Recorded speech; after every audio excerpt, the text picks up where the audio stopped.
It's become part of the city's culture, identity, history. But this sport goes beyond the fortress. The Scarlet and Gray. The UNLV men's hockey team has dominated. Our boys in silver. It's a great opportunity, it's a great challenge, it's the right time. It feels right. The Monsters in the north. The Golden Knights are beefing up their minor leagues with the Night Monsters. They begin playing this upcoming season. And the next generation. When we scored the overtime goal, it's like, really? That just happened? The Vegas Junior Golden Knights girls made history by becoming the first female hockey team to represent the state. They live at the rink. They love the game. Vegas wanted hockey, Vegas got hockey. Covering every local team on the ice. This is Hockey in the Desert Weekly.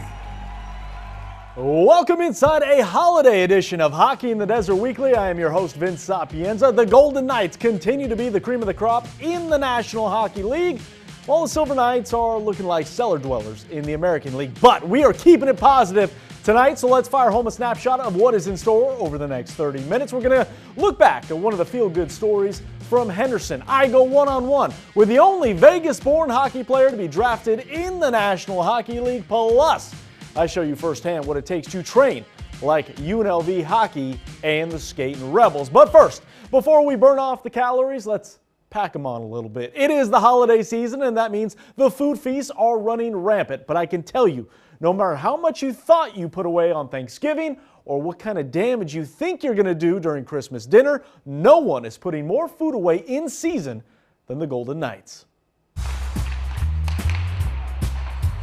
Where a normal person's going to burn 1,800, 2,000 calories in a day, these guys will burn 1,800, 2,000 calories in 20 minutes on the ice. Their nutritional needs are way more than the average person.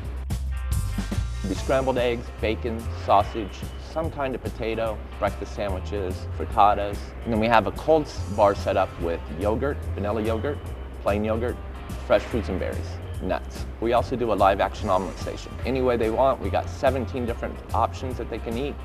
Eggs over easy, no problem.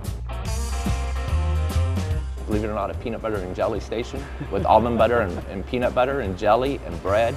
And we do 2 types of oatmeal so they can get the quicker release carbs and the salt that they need throughout the game. This is more of a game day meal. So we got jasmine rice. We have some sauteed mushrooms, sauteed red pepper, colorful. We got some spinach that's already folded in there, shredded carrots, trying to go for color, okay? And then with this dish, we're gonna do a New York style lamb. Put this on the bottom, kind of build the plate, and then we'll mix a little bit of the veg into the rice. Pistachios, scallion, just kind of layering color on top of color. Got a nice bright red sauce, thin slices, perfect medium rare. Drop this on the plate, fan it out, done. This is a post-game meal. This is a post-game meal, so Yes. they just went through the rigors of a game, obviously came out with a victory. Yes, And yes. this is their reward. This is their reward. That's a popular dish. If you think about it as a car, I'm a Yugo, so you can put regular unleaded into me, but if you're driving a Ferrari, are you going to put regular unleaded in that Ferrari? Is it going to perform well? No, you got to put the premium fuel into the Ferrari to get performance. April 53. Those who have been to City National Arena know Mackenzie River, the pizzas, the sandwiches that are available to the medieval maniacs. But what you might not know is that in that same kitchen, there's an entirely separate culinary team, day in and day out, feeding and fueling the Golden Knights.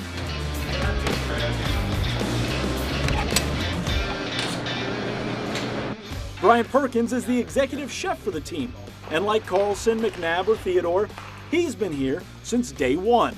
I work with a nutritionist and the strength and conditioning coaches. They are the ones that are dealing with the players on a daily basis, looking at blood work and performance and evaluating them. What they do is they give me goals for meals. So for today, for example, the goals are brain health and recovery. So what I do is I will then design the menu with ingredients that target those areas of the body. As a chef, this is a dream job. The strength and conditioning coach and the nutritionist give me the goals, but What they eat and how it's prepared, that's up to us. So we just brought on a new chef, Chef Jay Groves, to elevate the food. He's very experienced in the fine dining world here in Vegas, so we're going to take it to the next level. I mean, when I went to culinary school, my goal, my aim was to cook for professional athletes. This was in 97, 98. So I work with professional athletes now, and then when this job presented itself, I did not hesitate. It was right away. I said, yes, please. On the ice, the Golden Knights have a reputation of sparing no expense when it comes to building a championship team. And that aggressive mindset extends to the kitchen as well. Not all organizations feed the players the same way. So for a lunch, we will do anything from Chilean sea bass and filet to prawn rib. I mean, you name it, we can get it in. This was a salmon dish. Sauteed carrots, couscous, and rice, steamed broccoli. And this salmon is sourced in the Andes Mountains, about 7,000 feet up. This is fresh, fresh, fresh. And then right over the top. Everything we get is hormone-free, grass-fed. The lamb that we're getting now, that's coming from Australia. Most of my produce is grown within the United States and it's organic. My ground beef, I get 1855 ground beef, which is from a specific cow. So yeah, we're very Where's that targeted. located? They're grown all over the Midwest. Okay. They're from all over the Midwest. So best of the best. The best of the best. From a chef standpoint, this is not an ordinary job. I never did the ordinary. So to have ingredients at my fingertips, hey, I want to try this. Okay, we'll ship it in. It's been amazing, an amazing experience. For some, it's quality over quantity. But here in Vegas, it's both. The day before yesterday, we did a chimichurri steak, so skirt steak. A normal case of skirt steak is 45, 50 pounds of skirt steak. I did 3 full cases. And when we do salmon, I'm going to do probably 18, 20 pounds of salmon. Staff tell me the bill to feed this team comes out to an average of 60 grand per month. The AM prep, we'll cook eggs, sausage, and bacon. We'll do potatoes, saute a little chorizo off, red bell peppers, onion, kale. And like Las Vegas is a 24-hour town, feeding this team is around-the-clock business. For practice days, we'll do breakfast and lunch, and then they go home. On game days, we do breakfast, and then we do a lunch, and then we also do a pregame meal that we prepare and take to T-Mobile, set up at T-Mobile, and then we do a post-game meal for when they come off the ice that we prepare here and take down to T-Mobile. With me and the culinary team, this will probably take 2 to 3 hours to prep. We got to marinate it first. The meat marinates, and then we got to prep the couscous, the jasmine. Everything's cooked. For me, everything is cooked separate. Each vegetable is cooked with. One vegetable is cooked with coriander, the next one's just salt and black pepper, the next one's cooked with cumin. So you're layering the flavors so the guys don't get bored. If a player's on the plane, there's no place they can go, and we don't want to serve them the same meals for all 3 of them, so we do completely different flavor profiles. If it's an in-flight day, we're doing an in-flight on the same day.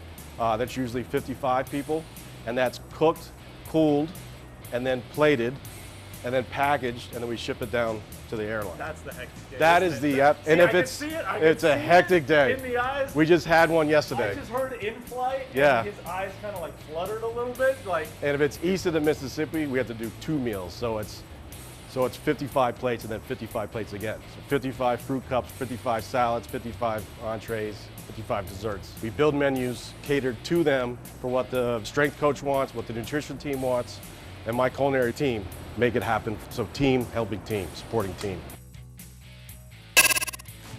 Anyone else hungry? Despite all the ice, we're just getting warmed up here on Hockey in the Desert Weekly when we return in a season where smiles have been tough to come by. One Silver Knight is sharing his inspirational story. Keep it here. You're watching Hockey in the Desert Weekly. Welcome back inside Hockey in the Desert Weekly. I'm Vince Sapienza. In November, just hours before the team was set to hold their inaugural Hockey Fights Cancer Games, Henderson Silver Knights defenseman Mason Geertsen announced that in November of 2023, he was diagnosed with cancer. 12 months later, he's in remission and ready to share his story. November 25th, I stepped on a puck in warm-ups and tweaked my knee. The following Monday, I went and got an MRI done on the 27th of November.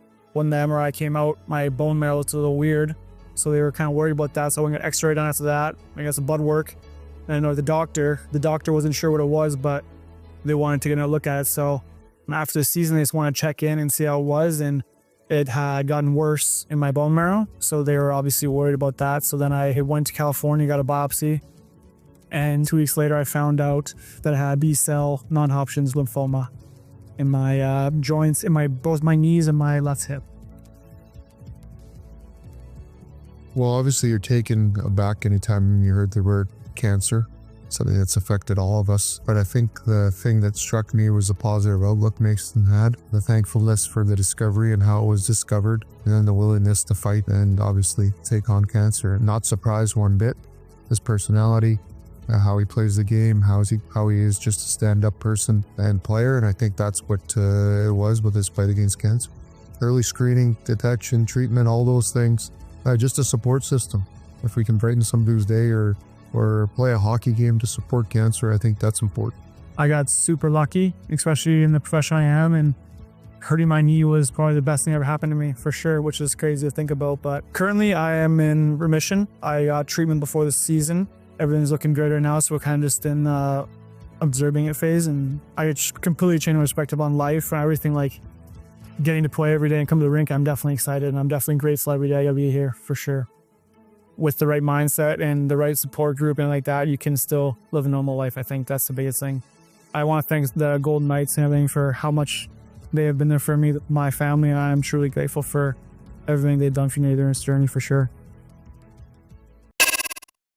An inspiration, no doubt. When the Golden Knights arrived nearly 8 years ago, one of the goals, aside from a championship, was to introduce the game to a whole new generation of brand new players in the market. And just a year after winning the Stanley Cup, the first ever Vegas-born hockey player had his name called at the NHL draft. And shortly after that monumental achievement, I had the chance to sit down with Austin Moline. To help your team win, that's the type of player these guys are. Did the moment dawn on you that you've born here, you've played here, the draft is here, and your name is called in Vegas? I mean, did all of that just kind of come crashing down on you, or was it kind of a slow roll in the days to follow of just how big of a moment that truly was? Yeah, the days before I was a little nervous, but when I got there, I kind of calmed down a little bit, just kind of realized like I've done all I can to get to this point. Whatever happens, I'm still gonna keep working and stuff like that. But yeah, I felt like until about now, like I just realized that, I feel a lot more calm, less stressed and stuff like that. But, just got to keep working. Austin Moline right here putting on the Flyers sweater. Drafted 205th overall. At what point did the adrenaline kick in, and then how long did it last the days following? I would say right when I got picked, my heart was beating a lot. I was obviously excited and, ready to get started there. I actually flew out there the next morning, so they got my flight set up and stuff like that. So went out there. My flight actually got canceled, so I had to stay in Chicago for a night. Missed the first day of camp. Didn't miss too much, but I got there. It was a good week. Met all the coaches, great players, all the prior draft picks. So yeah. Once we hit the ice, it was just like second nature to me. I wasn't nervous at all. We had 2 different groups of skating. It was a group of defensemen, and then later we would skate with our team. So we would have select groups of 8 or 7 guys on the ice, and then our full team would come out. So yeah, it was a good experience just to see, how all these players from around the world kind of developed and hear their stories too. Was there a moment during camp where you're like, this is the National Hockey League? I mean, did you have one of those? And if so, what was it? Yeah, it was definitely an eye-opener. I would say there's a couple times, some of the older guys, made some nice moves on me and stuff like that. But that's what I have to get used to. And that was definitely an eye-opener. Obviously selected by the Philadelphia Flyers, rocking it right now. I'm curious, though, obviously being Vegas-born, how much did the Golden Knights' arrival here affect you? Like, how did it impact you in terms of your hockey career? Yeah, so I played for the Nevada Storm growing up. Didn't hear much about the NHL being here until, the Knights came, and that was a big deal. I went to the first ever home game, their first ever Stanley Cup win here, so I got to experience those special things. I played on the Vegas Golden Knights for 2 years. Bunch of great friends I met, I still hang out with them till this day. It was definitely a big impact, that's kind of when a lot more coaches came to town, better better skating, better training, and stuff like that. So yeah, it was a big impact. It was definitely an eye-opener for other teams, you know, kind of make Vegas a hockey town now. Definitely brought a lot more attention. We all know Gage Quinney, first Nevada-born player to play in the National Hockey League. Do you know Gage? How much of a relationship do you have with him, and how much of an honor does it, I feel, for you in terms of being the first Vegas-born drafted and now trying to follow and Gage and get to the NHL? Yeah, he's a great player. I skate with him a decent amount during the summer, so yeah, he played a couple games with the Knights, so I watched him. It was cool to see him out there. Does your mind start to wander of, okay, you know, first step getting drafted, now you got to keep going, but does your mind wander a little bit of, hey, next step is the National Hockey League? Yeah, it is. It's definitely something that I think about all the time since I got drafted. Just got to keep working, you know, do all the extra things that the other people aren't doing. You just got to keep thinking that someone's outworking you and just keep working harder. What was the biggest discussion point, I guess, from the coaches in terms of you, your game? You're a big blue liner, right-handed defenseman. You like to play, you like to get in the rush, you like to put up some points. What is the conversation for you moving forward as you continue to evolve your game? I would just say just continue to work on my skating. Obviously, I'm taller. That's something that they want me to work with. I grew pretty fast, so it's kind of hard to keep your skating with your height once you get taller, so just keep working on that and put on some weight before I get there too. That's something they're focusing me on with, and just keep working on those simple things. Austin Molina, first ever Vegas-born NHL draft pick. Austin, thank you so much. Thank you. We look forward to see what you do this season, and we'll chat down the road. Yep, thank you. I appreciate it. Still ahead on Hockey in the Desert Weekly, it is time to turn our attention to the Scarlet and Gray, and I'm going to give you a first-hand look at what it takes to train like a skating rebel. Keep it here. Welcome back inside Hockey in the Desert Weekly. I'm Vince Sapienza. The Skating Rebels are one of the best ACH teams in the country and one of the favorites to win it all this spring. And while their talent on the ice is a big reason why, it's their work ethic off the ice that has given them the edge. This summer, I decided to see firsthand what it takes to train like a UNLV hockey player, and I figured after a little more than a decade out of competitive sports, now was the best time to really test my mettle and see what I had to take to be part of the Scarlet and Gray.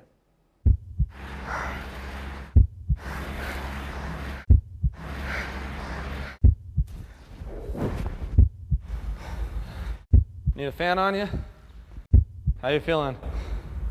That sucked. All right, let's start from the beginning. What's up, guys? Vince Sapienza. We are here inside City National Arena, home to the Skating Rebels, inside the Off-Ice Athletic Center. I'm standing by with Jared, the strength and conditioning coach for the Skating Rebels. So we run the guys through a battery of about 7 to 8 different tests to give them a good profile of upper body and lower body strength and power and overall conditioning to make sure that they're working through the summer, so that way they have all the physical qualities needed to handle the demand of all the practices and games that the team holds them a standard to throughout the year. Can't wait. Let's get started. Do another couple minutes, so everything's nice and warm. Oh boy. Not even 5 minutes in, the heart rate was on the rise, unlike my vertical jump. 15.2 inches. So I did not meet the baseline. Not yet. Not yet. Not today you did. There we go. So 5'10". We'll go upper body here. We're gonna do our shot put throw. 24. And on an angle. Go. 25. Close though. Close. Improving every time. Room for improvement. 3, 2, 1, go. Go, go, go, go. Push it up, push it up, push it up, push it up, push it up, push it up, push. Go, go, go, go, go, go, go, go, go, go. Done. 1173 on the first one. But now, so we took your, yeah, exactly. Now we know why hockey players' shifts are 40 seconds. Yep. Not the world's greatest one. Now you're getting the feel, Vince. Next, that was there. Grind for one, grind for one. Come on, pull for it. All right. While every test has its merit, nothing matters more to coaches and trainers than the bike conditioning test. It's one that every player, pro or amateur, must pass. When you go into camp, there's a level of, the easiest way to explain it is a level of suck. And the reason I say that is that there's a high level of burn that goes into your legs when you play hockey, especially at the end of a shift, depending on your position. But you got to keep going. That's the other reason for this test, is that have you done the right training to be able to handle that kind of go? In my case, along with the Skate Rebels, it's 3 one-minute sets with 1-minute breaks in between, which helps to identify work capacity and recovery. Everybody hates it. Universally hated. At minimum disliked, at maximum, yes, absolutely hated. This is why there's a trash can here. It's not for furniture purposes. It's because holder. yeah. So what it's gonna hold something. Go. So you shouldn't feel like you're dying, but you shouldn't feel like we can carry on much of a conversation either. 3, 2, and break. Good. Good job. And here we go.